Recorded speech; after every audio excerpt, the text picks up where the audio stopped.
الحمد لله نحمده ونستعينه ونستغفره ونعوذ بالله من شرور أنفسنا وسيئات أعمالنا من يهده الله فلا مضل له ومن يضلل فلا هادي له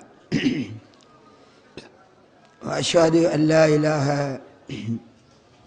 إلا الله وحده لا شريك له وأشهد أن محمدا عبده ورسوله أما بعد فإن أصدق الحديث كتاب الله وأحسن الهدي هدي محمد صلى الله عليه وسلم وشر الأمور محدثاتها وكل محدثة بدعة وكل بدعة ضلالة وكل ضلالة في النار.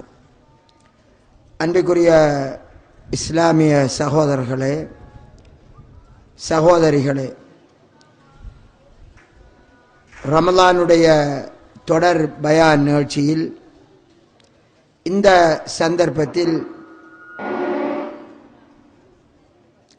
இஸ்லாம் கூறும் ஆன்மீகம் என்ற ஒரு தலைப்பு இங்கே விரிவாக பேசப்பட இருக்கின்றது. இந்த தலைப்பை எடுப்பதன் நோக்கம் எமது சமுதாயத்தில் உள்ள அதிகமானவர்கள் தான் ஒரு ஆன்மீகவாதியாக ஆகுவதை விரும்புகிறான். அவர் ஒரு ஆன்மீகவாதி என்று சொல்லுகின்ற போது அதில் மறைவாக தான் ஒரு இறை நேசனாக இருப்பதை விரும்புகிறான். இறை நேசனாக ஆகினால் தான் நினைத்ததை செய்ய முடியும், தான் அற்புதங்களை காட்டலாம், மறைவான விடயங்களை அறியலாம், தனக்கும் அல்லாஹ்வுக்கும் இடையிலான தொடர்பு ஏனைய சாதாரண மனிதர்களை விட நெருக்கமானதாக இருக்கும். அந்த தொடர்பின் மூலமாக பல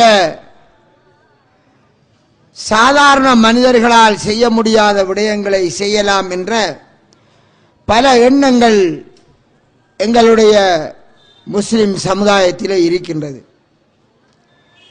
இந்த நம்பிக்கையினால் ஆன்மீகத்தை வளர்ப்பவர்கள், ஆன்மீகத்தை போதிப்பவர்கள் என்று இருக்கக்கூடிய எமது சமுதாயத்தில் உள்ள சில மதகுருமார்களிடம் ஆண்களும் பெண்களும் சென்று வருவதை அவதானிக்கிறோம். குறிப்பாக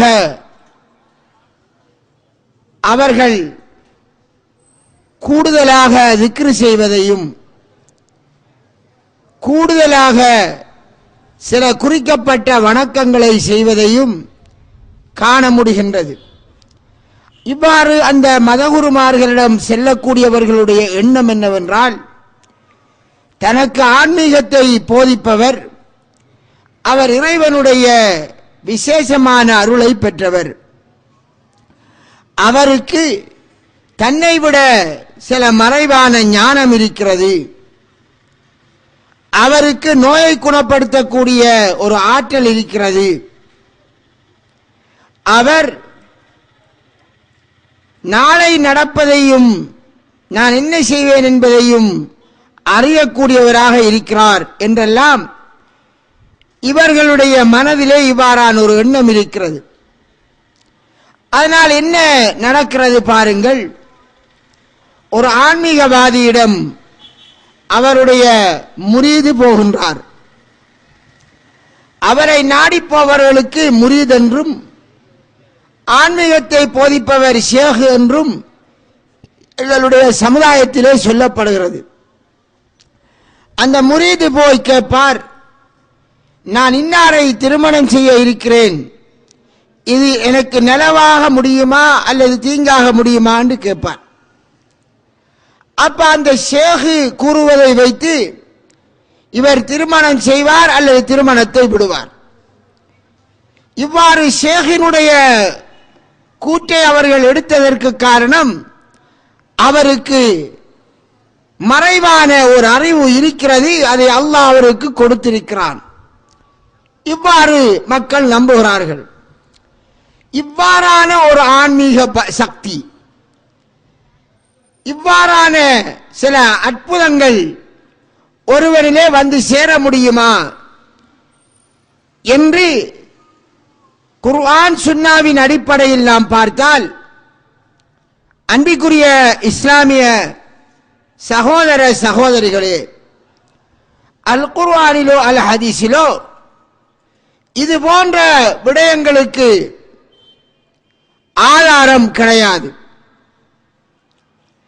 நபிமார்களை பொறுத்தவரை அவர்கள் அல்லாஹ்வுடைய தொடர்புடையவர்கள், அவர்களுக்கு அல்லாஹ்விடமிருந்து வஹி வந்து கொண்டிருக்கும். அவர்கள் அல்லாஹ் அவர்களுக்கு அறிவித்ததை சொல்லுவார்கள். நாளை இன்னது நடக்கும் என்று அல்லாஹ்விடமிருந்து வஹி வந்தால் அதை சொல்வார்கள்.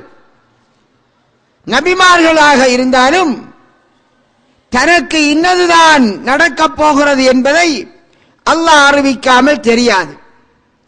நமக்கு தெரிந்த விடயம், நாம் கணக்கு போக தேவையில்லை.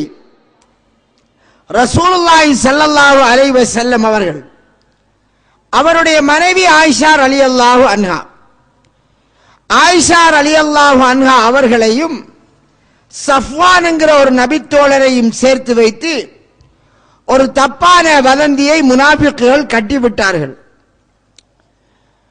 அப்ப நபிகளாருடைய அன்பு மனைவி ஆயிஷா ரலியல்லாஹு அன்ஹா, நபிகளாரை விட புனிதர் யாரும் இல்லை, நபிகளாரை விட ஆன்மீகத்தில் உச்சநிலையை அடைந்தவரும் யாரும் இல்லை, நமக்கு தெரிந்த விடயம்.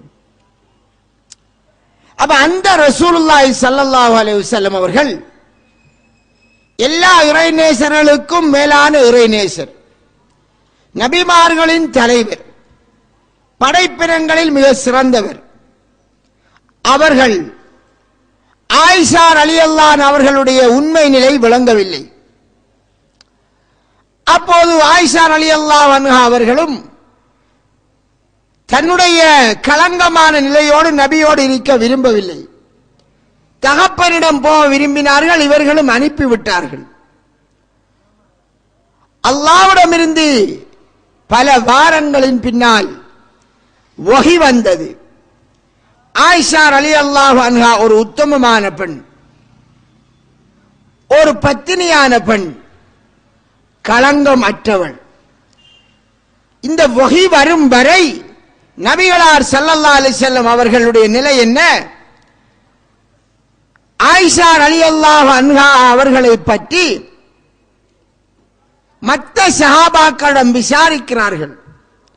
ஆயிஷாவை பற்றி உங்களுக்கு ஏதாவது தெரியுமா? அவளை நீங்க கெட்டதை கண்டிருக்கிறீர்களா? இப்படி ரசூலுல்லாஹ் அலியிடம் விசாரிக்கிறார்கள், ரலியல்லாஹு அன்ஹு மற்ற சஹாபாக்களிடம் விசாரிக்கிறார்கள்.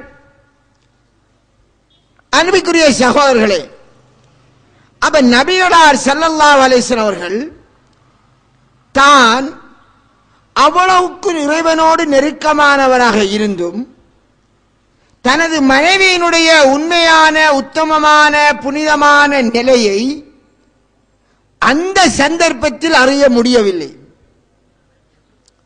பல வாரங்களின் பின்னர் தான் அல்லாஹ்விடமிருந்து வஹி வருகிறது. அதற்கு வரை ஆயிஷா ரலியல்லாஹு அன்ஹா நபிகளாரை விட்டு பிரிந்தார்கள். மனிதன் என்பவன் தவறு செய்பவன்.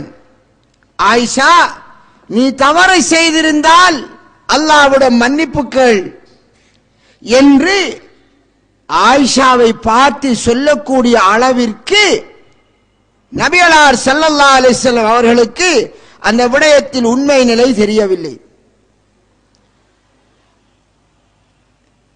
இந்த வரலாறு இது ஒரு புராணம் அல்ல, புகாரி கிரந்தத்தில் வரக்கூடிய வரலாறு. அன்பிற்குரிய தாய்மார்களே, சகோதரிகளே, பெண்கள் தான் ஆன்மீகத்தின் பெயரால் கூடுதலாக ஷேக்மார்களின் பின்னால் போவார்கள். நபிகளாரை விட ஒரு பெரிய மனிதர் யாரும் இல்லை. அப்ப அந்த நபிக்கே தான் நினைத்ததை அறிய முடியவில்லை, தான் நினைத்த நேரம் அறிய முடியவில்லை. இவ்வாறு இருக்கின்ற போது நாம் ஒரு ஷேகிடம் போய் கேட்கிறோம், இவ்வாறு என்னுடைய மகளுக்கு நான் திருமணம் செய்ய இருக்கிறேன், மாப்பிள்ளை பொருத்தமாகுமா இல்லையா? அவர் சொல்வார், இல்ல அது உங்களுக்கு பொருத்தமாகாது, இல்ல அது நல்ல மாப்பிள்ளை. நீங்கள் ஏன் போய் அவரிடம் கேட்கிறீர்கள்? அவரிடத்தில் என்ன சக்தியை கண்டீர்கள்? நபிகளாடம் இல்லாத சக்தி. ஒரு ஆலோசனை என்றால் ஒருவருடைய குணத்தை பற்றி, ஒருவருடைய நடத்தை பற்றி கேட்டு, இவ்வாறான ஒரு மனிதர் இருக்கிறார், இவருக்கு முடிச்சு கொடுப்பது பொருத்தமா இல்லையான்னு கேட்பது வேறு விடயம். அது யாரும் யாரிடமும் கேட்கலாம். ஒருவர் தன் நண்பனிடம் கேட்கலாம், பக்கத்து வீட்டாரிடம் கேட்கலாம், குடும்பத்தாரிடம் கேட்கலாம். ஆனால் ஷேகுமார்களிடம் எந்த நோக்கில் கேட்கிறார்கள்? அவருக்கு ஏதோ ஒரு சக்தி இருக்கிறது, இந்த கல்யாணம் பொருந்தி போகுமா அல்லது பிரிந்து போகுமா, இவ்வாறான எண்ணம் ஏன் எங்களிடம் வருகிறது? நாங்கள் முஹம்மது நபி ஸல்லல்லாஹு அலைஹி வஸல்லம் அவர்களுக்கு கூட அல்லாஹ் கொடுக்காத ஒரு விடயத்தை நமது ஷேக்மார்களிலே நாங்கள் ஏற்படுத்திக் கொள்கிறோம்.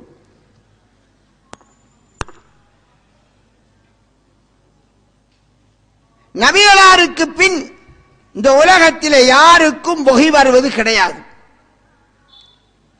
நபிகளாருக்கு பின் இந்த உலகத்தில் யாருக்கும் மலக்குமார்கள் வஹி கொண்டு வந்து சேர்ப்பது கிடையாது. அது அபூபக்கராக இருக்கட்டும், உமராக இருக்கட்டும், உஸ்மானாக இருக்கட்டும், அலியாக இருக்கட்டும், ரலியல்லாஹு அன்ஹும். நபிகளார் சொன்னதாக ஹதீஸ் வருகிறது, என் உம்மத்தில் ஒரு நல்லுதிப்பு வழங்கப்படுவர் இருப்பதாக இருந்தால் அது உமராக இருப்பார் என்று சொன்னார்கள். ஒரு நல்ல உதிப்பு வழங்கப்படுபவர். ஆனால் அவர்களுக்கு வஹி வருவதில்லை. நல்ல உதிப்பு என்பது பாருங்கள், பெண்கள் முகத்தை மூடினால், நபிகளாருடைய மனைவியர்கள் முகத்தை மூடினால் அது அவர்களுக்கு பொருத்தமாக இருக்கும் என்று உமர் ரலியல்லாஹு அவர்கள் விரும்புகிறார்கள். அதை தன் மனைவியர் தன் நபிகளாரிடமும் எடுத்துச் சொல்கிறார்கள். இவர் ஒன்றை ஆசைப்படுகிறார், அதற்கேற்ப அல்லாஹ்விடம் இருந்து வஹி வருகிறது. அப்ப அல்லாஹ் ஒரு சட்டத்தை இறக்குகிறான், அதற்கேற்ப உமர் ரலியல்லாஹு அவர்கள் அதுக்கு முந்திய சிந்திக்கிறார்கள். இது நல்ல உதிப்பு. இதை நாங்கள் இல்ஹாம் என்று சொல்லுகிறோம். அங்கே ரசூலுல்லாஹ் அபூபக்கரை கூட சொல்லவில்லை, அலி ரலியல்லாஹு அவர்களை சொல்லவில்லை.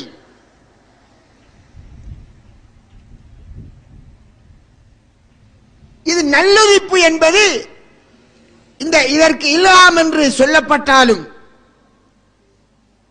இந்த நல்ல எண்ணம் அது அல்லாஹ்விடம் ஏற்கப்பட்ட ஒரு எண்ணம் என்பதை அல்லாஹ் மட்டும்தான் அறிவான், அல்லது நபிகளார் அதை இது நல்லுதிப்பு என்று முடிவாக சொல்ல வேண்டும். நபி மௌத்தானதன் பின்னர் யாராலும் அதை சொல்ல முடியாது. எங்களுடைய மக்களுடைய நம்பிக்கை என்ன? நபிமார்கள் மரணித்ததன் பின் பூமியிலே அவுலியாக்கள் இருக்கிறார்கள். உண்மையிலே அவுலியாக்கள் என்பவர்கள் இருக்கிறார்கள். அவுலியா என்றால் யார் என்று நான் சொல்வேன். இந்த அவுலியாக்களில் பெரியவருக்குத்தான் குதுப் என்று சொல்வது, குதுபுல் அக்தாப் அல்லது கௌசுல் ஆலம் என்று சொல்வது. ஆக பெரியவர். எந்த நேரமும் உலகத்திலே சுமார் 500 அவுலியாக்கள் இருப்பார்கள் என்பது அவர்களின் நம்பிக்கை. அவர்களிலே பல படித்தரங்கள் இருக்கிறது. அந்த படித்தரங்களில் ஆக உச்சமாக அவர்களுக்கு தலைவராக இருப்பவர் இந்த குதுப். அந்த குதுப்புக்கு ஒரு உதாரணம், முஹித்தீன் அப்துல் காதிர் ஜீலானி ரஹ்மஹுல்லாஹ். அவர் ஒரு நல்ல மனிதராக வாழ்ந்தவர். அவருக்கு குதுப் என்ற பட்டத்தை ஆன்மீகவாதிகள் என்ற சுபித்துவவாதிகள் கொடுத்திருக்கிறார்கள்.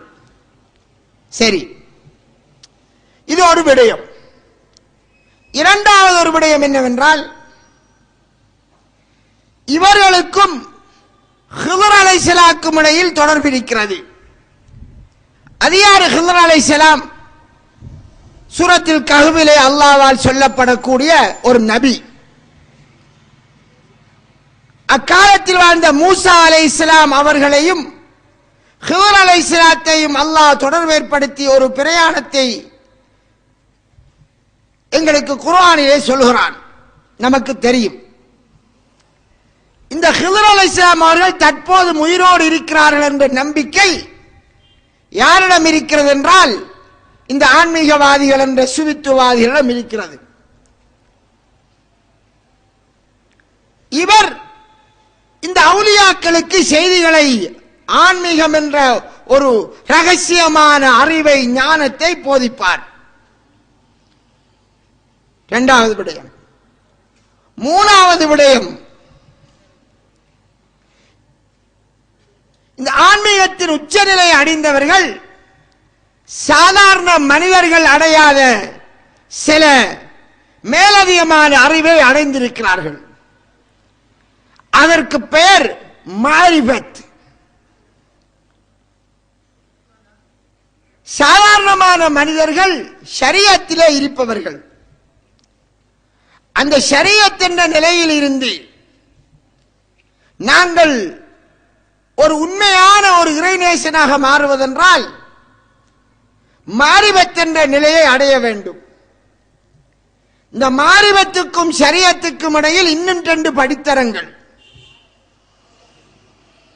ஷரியத்திற்கு அடுத்தது தரீக்கத்து, தரீக்கத்துக்கு அடுத்த நிலை ஹகீகத்து, ஹகீகத்துக்கு அடுத்த நிலை மாரிஃபத்து. எனவே சாதாரணமான மனிதர்கள் எல்லாம் ஷரியத்துவாதிகள். உண்மையான மாரிஃபத் என்ற நிலையை அடைந்தவர்கள் தான் அவுலியாக்கள். இவ்வாறான ஒரு நம்பிக்கையும் இவர்களிடம் இருக்கிறது.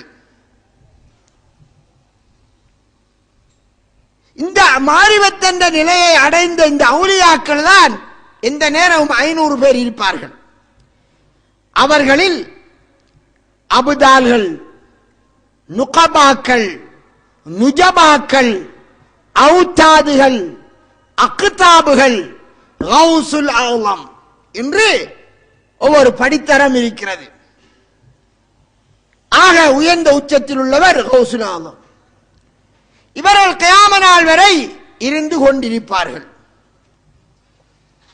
இவர்களில் ஒருவர் இறந்து விட்டால் அல்லாஹ் அந்த இடைவெளியை எப்போது நிரப்பி விடுவான்.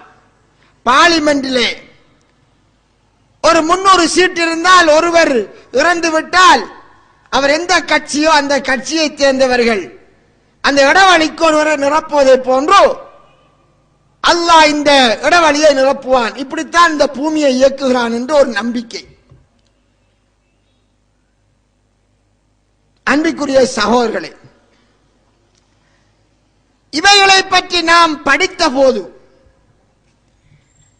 இதோ சொல்லப்பட்ட இந்த விடயங்கள் குர்ஆனில் இருக்கிறதா என்று, ஆதாரபூர்வமான ஹதீஸில் இருக்கிறதா என்று தேடி பார்த்தோம். இந்த வேளையில் நான் சிலையை சொல்லிக் கொள்ள வேண்டும். இந்த ஆன்மீகவாதிகள் என்பவர்கள் சில புத்தகங்களை படிப்பார்கள். அவைகளில் இது போன்ற விடயங்கள் நிறைய எழுதப்பட்டிருக்கிறது. உதாரணம், அவுலியாக்கள் வரலாறு, அப்துல் ரஹீம் எழுதியது. அங்கே நிறைய அவுலியாக்கள் என்ற பெயரில் பலருடைய வரலாறுகள் சொல்லப்பட்டிருக்கிறது. இப்படி பல 100 புத்தகங்கள், அந்த ஞானம், இந்த அறிவு, அந்த அறிவு என்று நிறைய புத்தகங்கள் இருக்கிறது. இவற்றை படித்தால் அவற்றில் சொல்லப்படுற விடயங்கள் நபிகளாரால் சொல்லப்பட்டதா இல்லையா என்பதை கட்டாயம் நாம் பார்க்க வேண்டிய ஒரு கடமை இருக்கிறது. அந்த அடிப்படையில் நிறைய புத்தகங்களை வாசித்த போது நபி வழியில் இது இருக்கிறதா என்று ஆராய வேண்டிய தேவை எனக்கும் ஏற்பட்டது. இப்போது நாம் பார்க்கிறோம், இந்த ஷரியத்து, தரீகத்து, ஹகீகத்து, மாரிபத்து, இவ்வாறு இந்த நாளாக ரசூலுல்லாஹ் பிரித்ததற்கு ஏதும் ஆதாரம் இருக்கிறதா என்று தேடி பார்த்தால் அதற்கு எந்த ஆதாரமும் எந்த ஹதீஸிலும் காணவில்லை. முதலாவது சுருக்கமாக சொல்கிறேன். இரண்டாவது, இந்த 500 ஒலிமார்கள், குத்துபுகள், நுஜபாக்கள், நுகபாக்கள் என்று இவ்வாறு ஆகப்பெரியவருக்கு குத்துபங்கிறது இதை ரசூலுல்லாஹ் சொல்லி இருக்கிறார்களா என்று பார்த்தால் அவைகளும் கிடையாது. எந்த ஒரு ஆதாரமான ஹதீஸிலும் அவ்வாறு இருக்கவில்லை. மூன்றாவது, ஹிதர் அலைஹிஸ்ஸலாத்தினுடைய செய்தி, அவரை பற்றி அல்லாஹ் சூரத்துல் கஹ்ஃபிலே சொல்கிறான். அவர் மூசா நபியுடைய காலத்தில் வாழ்ந்தவர். அவர் இன்றும் உயிரோடு இருக்கிறாரா என்பது சம்பந்தமாக எடுத்து பார்க்கிற போது இமாம் புகாரி ரஹ்மஹுல்லாஹ் அவரை மறுப்பவர்கள் யாரும் கிடையாது. அவரே சொல்கிறார், அவ்வாறு ஒருவர் உயிரோடு இருந்திருந்தால் ஒரு ஹதீஸுக்கு விளக்கம் கொடுக்கிற போது நபியலாருடைய காலத்தோடு நபியலாருடைய ஹதீஸின் அடிப்படையில் அவர் சொல்கிறார், இந்த ஹதீஸின் அடிப்படையில் அவர் இறந்திருக்கணும். என்ன ஹதீஸ் தெரியுமா? ஒரு தருணம் ரசூலுல்லாஹ் சொன்னார்கள், இன்றையிலிருந்து 100 வருடத்தின் பின் இந்த பூமியில் உள்ள யாரும் உயிரோடு இருக்க மாட்டார்கள். இன்றையிலிருந்து 100 வருடத்தின் பின் பூமியில் இருக்கக்கூடிய யாரும் உயிரோடு இருக்க மாட்டார்கள். இந்த ஹதீஸை வைத்து புகாரி இமாம் சொல்கிறார், ஹிதர் அலைஹிஸ்ஸலாம் என்கிறவர் உயிரோடு இருப்பதாக இருப்பார் என்றிருந்தால் இந்த ஹதீஸில் சொன்னபடி இருந்திருந்தால் இந்த 100ஆவது வருடத்தில் அவர் இறந்திருக்க வேண்டும். நபிகளார் அந்த செய்தியை சொன்னதிலிருந்து 100ஆவது வருடத்தில் இறந்திருக்க வேண்டும். அக்காலத்தில் அவ்வாறான ஒரு செய்தி மக்கள் மத்தியில் பரவி இருந்தது. இமாம் புகாரியினுடைய காலத்தில் ஆதாரமான ஹதீஸ்கள் அவர் உயிரோடு இருப்பதற்கு கிடையாது. நூற்றுக்கணக்கான பொய்யான செய்திகள் அரபு கிரந்தங்களில் எழுதப்பட்டிருக்கிறது. அரபு ஒரு பாஷை, அரபியில் இருப்பதெல்லாம் மார்க்கமாக ஆகாது. நபிகளார் சொன்னதாக ஆதாரமாக வந்ததுதான் மார்க்கமாக அமையும். அதனால் தான் இமாம் புகாரி ரஹ்மத்துல்லாஹி அவர்கள் அதை ஏற்கவில்லை. அவர் உயிரோடு இருக்கிறார் என்கிற செய்தியை அவர் மறுக்கிறார்கள். இரண்டாவது, அவருக்கும் அவுலியாக்களுக்கும் இடையில் ஒரு பாரிய ரகசிய தொடர்பு இருக்கிறது. இலியாஸ் அலைஹிஸ்ஸலாம் என்ற ஒரு நபியை நீங்கள் கேள்விப்பட்டிருப்பீர்கள். அல்லாஹ் குர்ஆனிலே சொல்கிறான். இத்ரீஸ் அலைஹிஸ்ஸலாத்தை பற்றி நீங்கள் கேள்விப்பட்டிருப்பீர்கள். இவ்வாறு நாம் ஈசா அலைஹிஸ்ஸலாத்தை பற்றியும் கேள்விப்பட்டிருக்கிறோம். அன்பிற்குரிய சகோதரர்களே, ஈசா அலைஹிஸ்ஸலாத்தை அல்லாஹ் உயர்த்தினான். அவர் வானலோகத்தில் உயிரோடு இருக்கிறார், இன்னும் இறக்கவில்லை. இது காதியானிகளை தவிர அனைத்து முஸ்லிம்களின் நம்பிக்கை. காதியானிகள் என்று பாகிஸ்தானில் இருக்கிறார் ஒரு சாரார், இலங்கையிலேயும் ஆங்காங்கே 1-2 பேர் இருக்கிறார்கள். மிர்சா குலாம் அகமது காதியானி என்பவரை நபியாக ஏற்றுக்கொண்டவர்கள். வெள்ளக்காரர்களின் ஆட்சி காலத்தில் அவர் தன்னை நபி என்று வாதாடினார். அவர்கள் தான் சொன்னார்கள், அவர்கள் ஈசா அலைஹிஸ்ஸலாம் அவர்கள் உயிரோடு இருக்கிறார் என்கிற செய்தியை அவர்கள் மறுக்கிறார்கள். அவர்களை தவிர மற்ற எல்லோரும் ஈசா அலைஹிஸ்ஸலாம் வானலோகத்தில் இருக்கிறார், கடைசி காலத்தில் வருவார் என்பது நம்பிக்கை. இதே நேரம் சுவித்துவவாதிகளிடத்தில் இலியாஸ் அலைஹிஸ்ஸலாம் என்கிற உயிரோடு இருக்கிறார், அவர் கடல் ஏரியாவிலே இருக்கிறார். இத்ரீஸ் அலைஹிஸ்ஸலாம் உயிரோடு இருக்கிறார், அவர் வானலோகத்திலே இருக்கிறார். ஹித்ர் அலைஹிஸ்ஸலாம் உயிரோடு இருக்கிறார், அவர் பூமியிலே இருக்கிறார். இதில் இலியாஸ் அலைஹிஸ்ஸலாமும் ஹித்ர் அலைஹிஸ்ஸலாமும் அடிக்கடி ஹஜ்ஜிலே சந்திப்பார்கள். இவ்வாறு சந்திக்கக்கூடிய செய்தியை நீங்கள் தப்லீக் ஜமாஅத்தினரின் தாலீம் புத்தகத்திலும் காணலாம். ஏனென்றால் அவர்களிடமும் இந்த சுவித்துவ கருத்துகள் தங்களை வழிகாட்டிய ஷேகுமானிடமிருந்து வந்திருக்கிறது. அந்த புத்தகத்தில் உள்ளதை அவர்கள் நம்புவார்கள். இவைகள் ஹதீஸில் ஆதாரமான ஹதீஸ்களில் எதிலும் இருக்கிறதா என்றால் கிடையாது. பிரச்சனை என்ன? நபிகளாரை தொட்டும் வந்த உண்மையான ஆதாரபூர்வமான செய்திகளை இனம் கண்டு அவைகளின் மூலமாக இஸ்லாத்தை அறிந்து கொள்ளாததால் மக்களுக்கு மத்தியிலே பொய்யர்கள், மனோ இச்சைவாதிகள் அல்லது மார்க்கத்திலே மிதமிஞ்சி போனவர்கள் எழுதி வைத்த செய்திகள் எல்லாம் மனித சமுதாயத்திலே, முஸ்லிம் சமுதாயத்தில் பரவி இருக்கிறது. அவைகளை நம்புவதுதான் அது வழிகேடாக அமைகிறது. அல்லாஹ் குர்ஆனிலே சொல்கிறான்,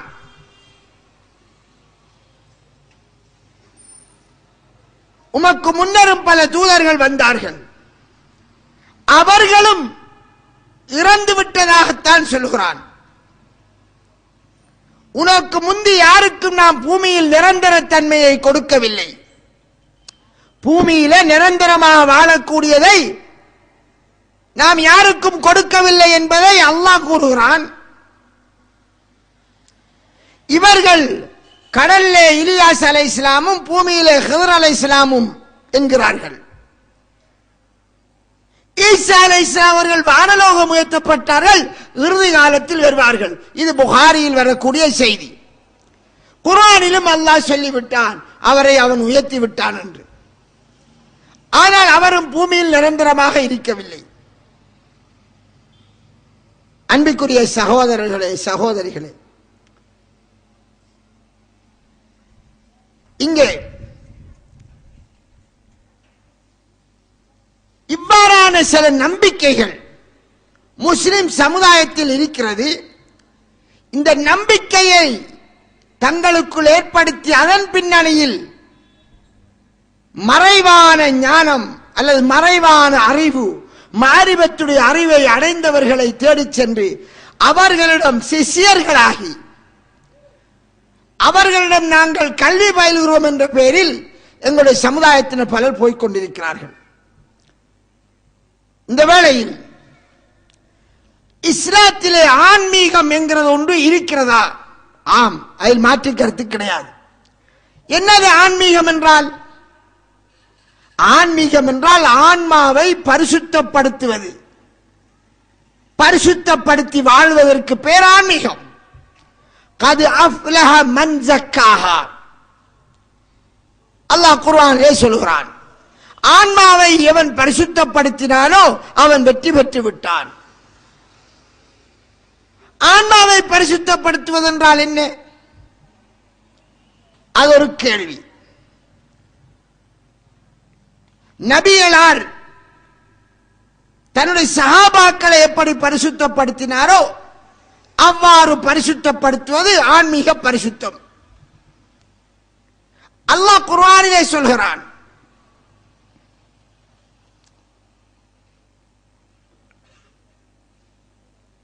அல்லாஹ் அவர்களிலே ஒரு நபி அனுப்பினான். இத்லூ அலைஹிம் ஆயாத்திஹி வ யுஸக்கீஹிம் வ யுஅல்லிமுஹுமுல் கிதாப வல் ஹிக்மா. அவர்களுக்கு அவனுடைய வேத வசனங்களை ஓதி காட்டுவார், அவர்களை பரிசுத்தப்படுத்துவார், அவர்களுக்கு அறிவையும் ஞானத்தையும் போதிப்பார். அப்ப நபிகளாரை பற்றி சொல்லுகிற போது அவர் ஆன்மீக பரிசுத்தத்தை மக்களுக்கு சொல்லிக் கொடுப்பார். நபிகளார் சொல்லிக் கொடுத்தது எங்கே இருக்கிறது? தெளிவாக ஹதீஸிலே இருக்கிறது. அது ஒரு மறைவாக எங்கும் புதைக்கப்பட்ட பொருள் அல்ல.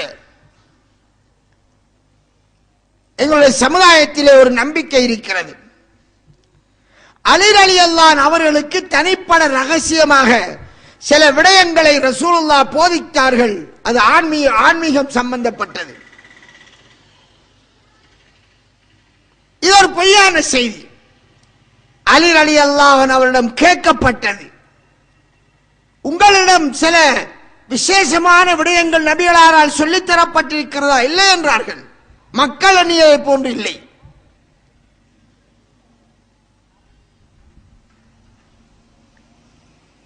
அபூ ஹுரைரா ரலியல்லாஹு அன்ஹு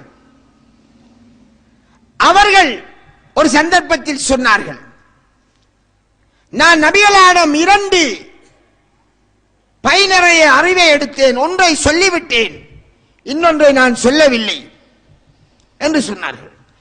இந்த செய்தியை எங்களுக்கு சில ஆன்மீகம் என்ற பெயரில் உள்ளவர்கள் சொல்வார்கள். சொல்லி அபூ ஹுரைராவிடம் சொன்ன விடயத்தில் ஒரு பைதான் சாதாரண மக்களுக்கு சொல்லப்பட்டது, மற்ற விடயங்கள் ரகசியமானவை, அதுதான் ஆன்மீகத்தோடு சம்பந்தப்பட்ட சுவித்துவவாதிகளிடம் உள்ள அறிவு என்று சொல்வார்கள். அன்பிற்குரிய சகோதரே, அவருக்கு ஒரு கேள்வி வரும். அலி ரலியல்லாஹு அபூ ஹுரைராவே சொல்கிறார், ஒரு பை நிறைய சொன்னதை நான் சொல்லிவிட்டேன், மற்றதை நான் சொல்லவில்லை. அவர் சொல்லவில்லை என்கிறார், இவர்கள் சொல்கிறார் அதுதான் ஆன்மீகம் என்கிறார். அவர் சொல்லாத விடயம் உங்களுக்கு எப்படி தெரிஞ்சது? யாருக்கும் அவர் சொல்லவில்லை.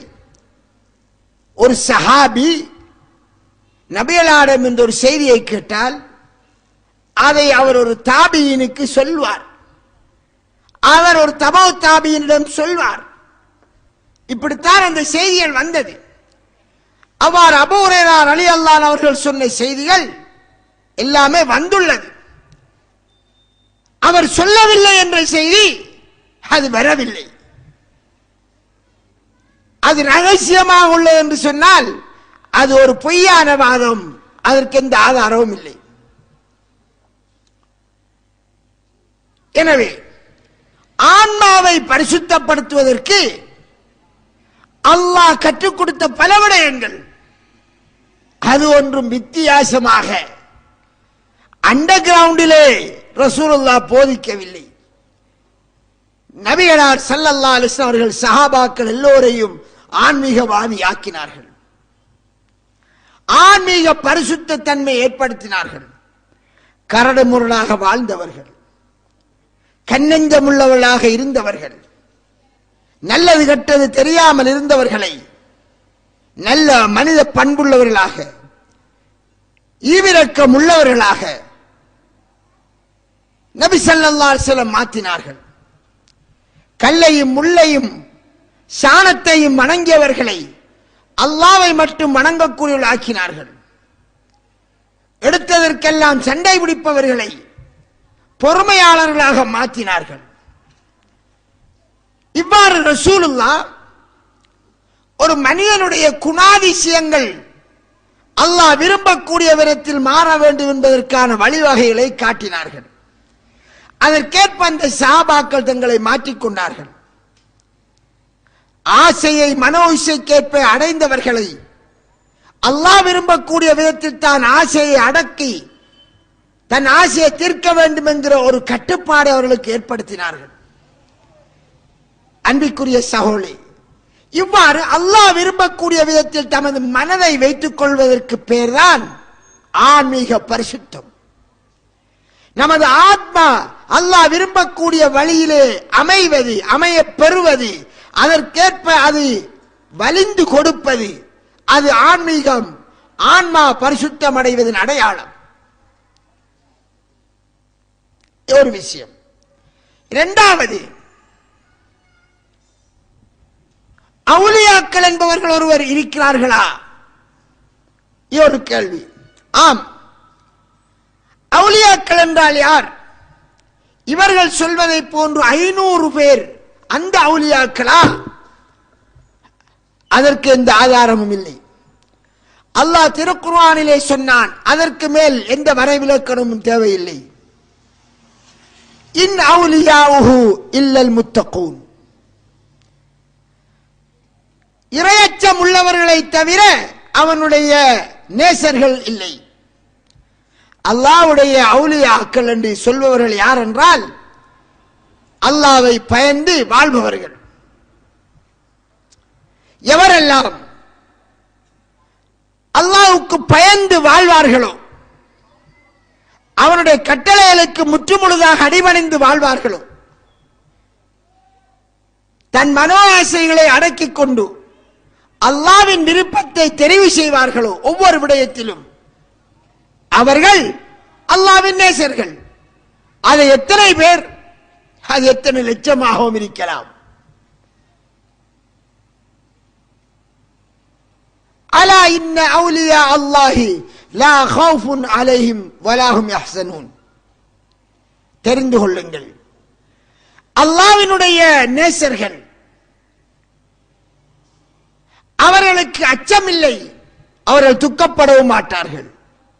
யார் அவர்கள்? அல்லதீன ஆமனு வ கானூ யத்தகூன், அவர்கள் ஈமான் கொண்டவர்கள், அல்லாஹ்வை பயந்து நடப்பவர்கள். அன்புக்குரிய சகோதரர்களே, அல்லாஹ்வுடைய கட்டளைகளை ஏற்று அவன் ஏவியவைகளை எடுத்து விலக்கியவைகளை விலகி நபிகளார் காட்டிய முறையில் நமது ஆன்மாவை பரிசுத்தப்படுத்தி நடந்தால் நம் ஒவ்வொருவரும் இறைநேசர்களை. ஒரு விடயம். இரண்டாவது, நான் ஒரு இறைநேசனா இல்லையா, அது என்னை படைத்த ரப்புக்கு மட்டும்தான் தெரியும். இன்னார் ஒரு இறைநேசரா இல்லையா, ஒருவரை சுட்டிக்காட்டி இவர் இறைநேசர் என்று சொல்வதற்கு யாருக்கும் அதிகாரம் இல்லை, முஹம்மது நபிகளாரை தவிர. ஏன்? முஹம்மது நபிகளாருக்கு வஹி வந்தது, அதனால் சொன்னார். அவ்வாறு இல்லாமல் இன்னாரை இறைவன் நேசிக்கிறான் என்று யாரும் சொல்ல முடியாது, யாருக்கும் அந்த அதிகாரம் கிடையாது. எம்மிலே இங்கே இருப்பவர்களிலும் அல்லாஹ்வின் நேசர் இருக்கலாம். இறைநேசரின் அடையாளம் அவர் தாடி வைத்திருப்பார், 7 முழ தலப்பா கட்டிருப்பார், நகம் பட்டாமல் இருப்பார், தஸ்பமணி உருட்டுவார் என்பது கிடையாது.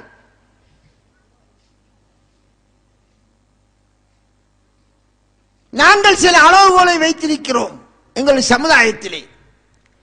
ஒருவர் வித்தியாசமாக இருந்தால், தொழவில்லை, நோன்பு பிடிக்கவில்லை, எந்நேரம் விக்ரு செய்கிறார், முடிவெட்டுவதில்லை, குளிப்பதில்லை என்றால் அவர் முனிவர், அவர் இறைவனின் நேசர் என்று எண்ணுகிறார்கள். ஹிபார் நேசர் என்பது இந்துக்களின் கொள்கையாக இருக்கலாம், அல்லது வேற்று மதத்தவர்களின் கொள்கையாக இருக்கலாம். முஸ்லிம்களின் கொள்கை அதுவாக ஒரு நாளும் வர இயலாது.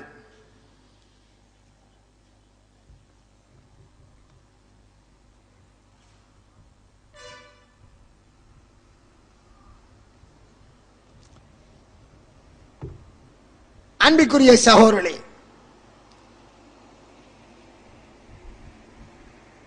நாம் ஒவ்வொருவரும் ஆசைப்படுகிறோம், ஆண்களும் பெண்களும், அல்லாஹ்வின் நேசனாக மாறுவதற்கு. அதற்கு எல்லோருக்கும் முடியும், அது எல்லோராலும் முடியுமான காரியம். ஆனால் நாம் செய்வதற்கு தயாரில்லை. சாதாரணமாக சொல்ல போனால், ஒரு சிறிய ஒரு பாவத்தை கூட நாங்கள் விடுவதற்கு தயாரில்லை. இவ்வாறு இருக்கிற போது நான் எப்படி இறைவனின் நேசனாக ஆக முடியும்? இப்ராஹிம் அலைஹிஸ்ஸலாம் இறைவனின் நேசன். மகனை அறு என்று அல்லாஹ் சொன்னபோது அறுக்க துணிந்தார். தான் விருப்பத்தை விட, பிள்ளை பாசத்தை விட அல்லாஹ்வின் கட்டளை பெருசாக தெரிந்தது. நமக்கு ரசூலுல்லாஹ் தாடியை வளருங்கள் என்றார்கள், விடிந்தால் முகம் பார்ப்பதும் கத்தரி எடுப்பதும். நாம் எப்படி ஒரு இறைநேசராக இருக்க முடியும்? முடியிலே கூட நமது ஆசையை விட்டு முஹம்மது நபிகளாரின் கட்டளை செய்ய விரும்பவில்லை. நமது மனம் விரும்புகிறது அழகாக இருக்கணும், பார்ப்பவருக்கு பியூட்டியா இருக்கணும். அதனால் 4 முடியை கத்தரிப்போம் என்று சொல்லுகிறது. கத்தரிக்கிறோம். நபிகளார் சொன்னார்கள் என்றால் அதை விட்டு விடுகிறோம். சிறிய சிறிய விடயங்களிலே நமது மனோ ஆசைக்கு அடிபணிகிறோம். மனோ ஆசைகளை தேர்ந்தெடுப்பவன் அவன் இறைவனின் நேசனாக முடியாது. ஒவ்வொரு விடயத்திலும் அல்லாஹ் எதை விரும்புவானோ அதை தெரிவு செய்பவன் அவனை இறைவன் நேசிப்பான். நான் ஒவ்வொரு விடயத்திலும் படைத்த ரப்பின் விருப்பத்திற்கேற்ப அவனுடைய தூதர் சொன்னதற்கேற்ப நாம் வாழ்ந்து வருகிறேன் என்று வைத்துக் கொள்வோம். அவ்வாறு நாம் வாழ்ந்து வந்தாலும் மக்கள் என்னை பார்த்து இவர் ஒரு இறைநேசர் என்று என்னை சொல்ல முடியாது. ஏன்? என்னை அல்லாஹ் நேசிக்கிறான் என்பது அது அவனுக்கு மட்டும் தெரிந்த விடயம். என்னை அல்லாஹ் நேசிக்கிறானா இல்லையா என்பதை நான் எனது மரண நேரத்தில் தான் அறிய முடியும். அதற்கு முந்தி அறிவதென்றிருந்தால் நபிகளார் உயிரோடு இருந்து என்னை பற்றி சொல்ல வேண்டும். அபூபக்கர் ரலியல்லாஹு அவர்களை பற்றி சொன்ன மாதிரி, உமர் ரலியல்லாஹு அவர்களை பற்றி சொன்ன மாதிரி, உஸ்மான் ரலியல்லாஹு அவர்களை பற்றி சொன்ன மாதிரி, அலி ரலியல்லாஹு அவர்களை பற்றி சொன்ன மாதிரி.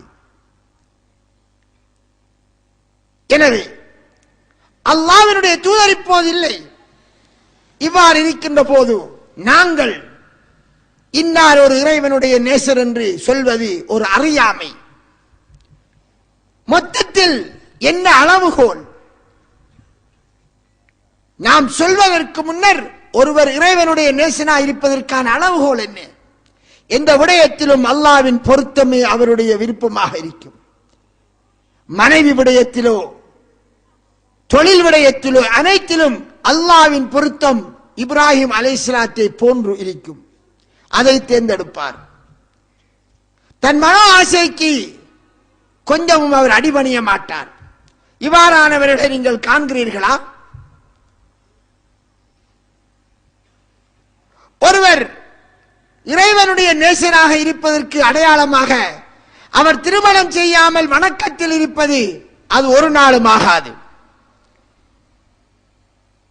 உஸ்மான் இப்னு மல்ஊன் ரலியல்லாஹு அன்ஹு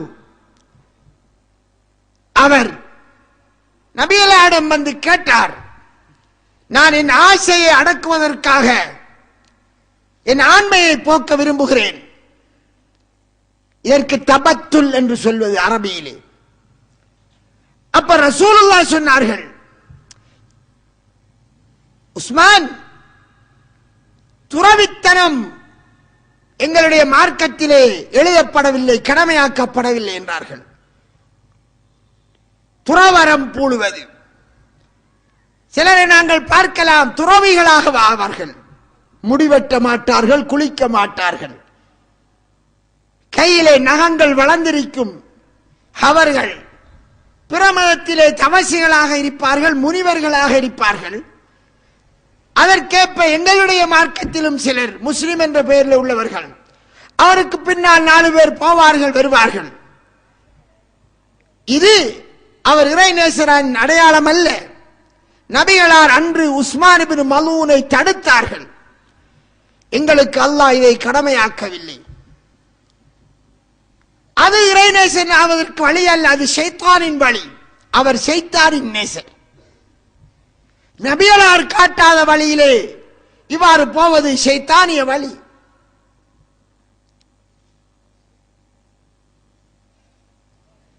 ஆன்ம பரிசுத்தத்தை பெற்றவர்கள் சஹாபாக்கள், நாம் எல்லோரும் ஏற்றுக்கொள்கிறோம்.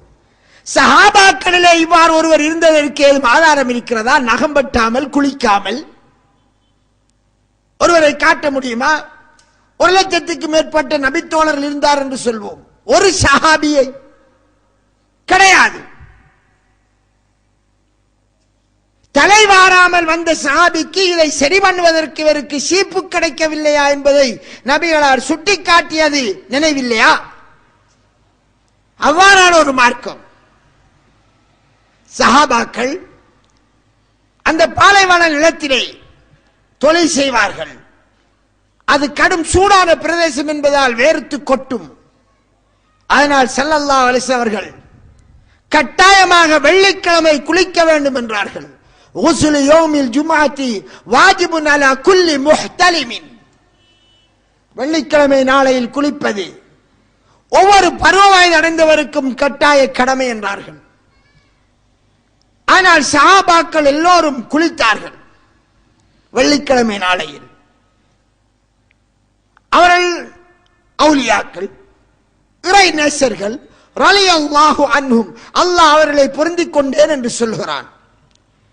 அப்ப அல்லாஹ் அவர்களை பொருந்திக் கொண்டேன் என்று சொல்கிற அந்த சஹாபாக்கள் அவர்கள் ஒவ்வொரு முறை ஒவ்வொரு வாரமுமாவது குறைந்தபட்சம் வெள்ளிக்கிழமையாவது குளித்தாக வேண்டும். கடமையான குளிப்பு என்பது வேறு. ஆனால் இன்று என்ன சொல்கிறார்கள்? அவர் குளிப்பதே இல்லை, ஊத்தையோடு இருப்பார், தலையிலே முடி பரட்டையாய் பேன் புழுத்து வடியும், அவரை அவுலியாக்கலாம், பெரிய இறைநேசர் என்பார்கள். எப்படி ஒரு இறைநேசர்? முஹம்மது நபிகளுடைய சஹாபாக்களில் யார் இருந்தார்? காண முடியாது. அப்படி ஒன்றை காட்டவில்லை. எனவே அன்பிற்குரிய சகோதரர்களே, ஆன்மீகவாதியின் அடையாளம் இவ்வாறான வெளி வேஷங்கள் அல்ல.